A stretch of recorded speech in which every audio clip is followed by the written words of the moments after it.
Bonjour et bienvenue sur mon jardin dans les Landes. Alors aujourd'hui je vais vous parler des tomates et des gourmands et notamment donc comment faire la taille des tomates ou pas. Voilà, on voit ça maintenant. Alors pour les tomates gourmands hors note gourmand, telle est la question. Est-ce que je laisse les gourmands ou est-ce que je les enlève? Les gourmands déjà, qu'est-ce que c'est? Eh bien ce sont toutes ces pousses ici qui ont pris à la base d'une feuille. Voilà, on en a un ici, sur ce pied de tomate là, il en est garni. Voilà, il y en a un autre là, un autre là. Alors, on le laisse ou pas? Mon avis personnel n'est pas réellement tranché. Je pense qu'on peut parfois laisser, parfois enlever. Et pourquoi? Alors, dans le cas notamment de cette plantation dans le carré potager, si je regarde comme ça, je vais vous expliquer pourquoi. Alors, et notamment, pour moi, il y a au moins deux raisons. Alors la première, c'est que dans un premier temps, il faut que le plant il soit capable d'alimenter tous ces gourmands. Parce que ces gourmands, alors je vais vous en montrer un ici qui est plus fort. Voilà, ici cet exemple-là, sur ce pied de tomate-là, j'ai laissé ici ce gourmand qui est gros, vous voyez, et puis j'ai laissé ici la tige principale. Moi, je considère que ce plant, là, il est suffisamment fort et costaud pour alimenter deux gourmands au minimum.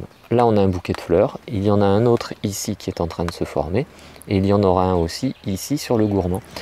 Il a suffisamment de force, il a suffisamment de nourriture au pied, donc je considère que ici, il n'y a pas trop de soucis, ça va pouvoir alimenter. Et en plus, ce qui se passe, c'est que par rapport à ma plantation, il est sur l'extérieur, voilà, où il est en train de pleuvoir là, il est donc à l'extérieur, c'est lui, et donc il va pouvoir avoir de la place aussi pour se développer ici. Par contre, sur ma culture, donc si je me mets ici au milieu, en fait j'ai 1, 2, 3 rangs de tomates, et donc ce que je vais faire, c'est que notamment au milieu, je vais limiter la formation des gourmands, pratiquement même l'empêcher, de façon à ce que ces pieds de tomates là montent beaucoup plus haut. Et d'ailleurs, vous voyez, on arrive au fêtage de ma protection, d'ailleurs qui fonctionne bien parce que vous voyez là, ça y est, il pleut et c'est une protection qui va permettre de protéger mes plants de tomates de la pluie et donc en principe une protection anti-mildiou. Donc voilà, si j'en reviens à ma culture proprement dite, les plants du milieu je vais les laisser monter beaucoup plus haut, ce qui fait que, alors c'est un peu prévu, là j'ai encore un gourmand d'ailleurs qu'il faut que j'enlève, mais ce qui va se passer c'est que j'ai pas de bouquet de fleurs vers le bas, mon premier bouquet de fleurs il est là. Voilà, et le suivant, ils iront plus haut. Et donc j'aurai une culture plus élevée au milieu, et sur les côtés, ce sera moins élevé. D'ailleurs, on le voit, ça commence, hein. Ici, on voit un petit peu la différence de taille. Voilà, et puis les gourmands, si je les enlève, j'ai deux solutions. Et notamment, c'est ce qui fait débat. Alors en fait, enlever les gourmands, ceux qui sont contre, ils ont deux raisons. Alors la première, c'est que bien évidemment, au bout des gourmands, il peut y avoir des fleurs et donc des fruits, donc une meilleure productivité. Et puis la deuxième raison, c'est que quand on enlève un gourmand, on crée donc une coupure sur la plante, et donc cette coupure, avant qu'elle ne se cicatrise, peut être la porte ouverte à des maladies, et donc une fragilité pour la plante. Donc ça peut se comprendre, c'est pour ça que moi, à mon avis, il n'est pas tranché, parce qu'on peut comprendre qu'il vaut mieux éviter de créer des blessures aux plantes. Et puis, si on décide d'enlever les gourmands, la meilleure solution à mon sens, c'est pas d'arracher le gourmand avec les doigts comme ça, parce qu'on peut le faire bien sûr.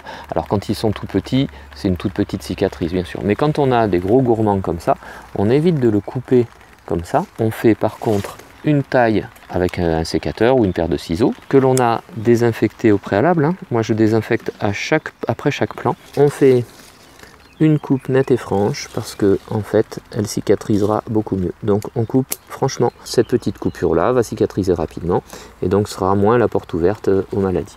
Alors je l'ai fait pour exemple sur ce plan là, mais celui-là j'ai prévu de le laisser avec plusieurs gourmands. Vous voyez, il y en a plein parce qu'il est à l'extérieur de ma culture et donc il aura la place pour pouvoir développer ses gourmands. Et donc là maintenant l'entretien est fait au niveau des gourmands. Il reste, alors j'ai fait le tutorage aussi, voilà, tout simplement le tutorage. Eh bien, j'enroule autour de mes ficelles la tige principale, hop, voilà, et progressivement, ça monte, ça se développe et ça grandit.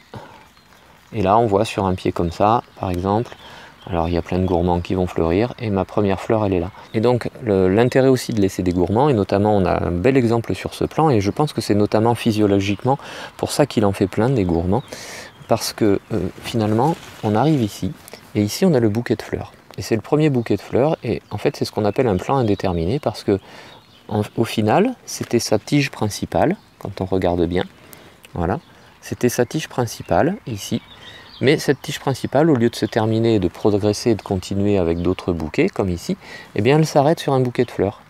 Donc physiologiquement, la plante se dit qu'il faut qu'elle fasse bien d'autres tiges.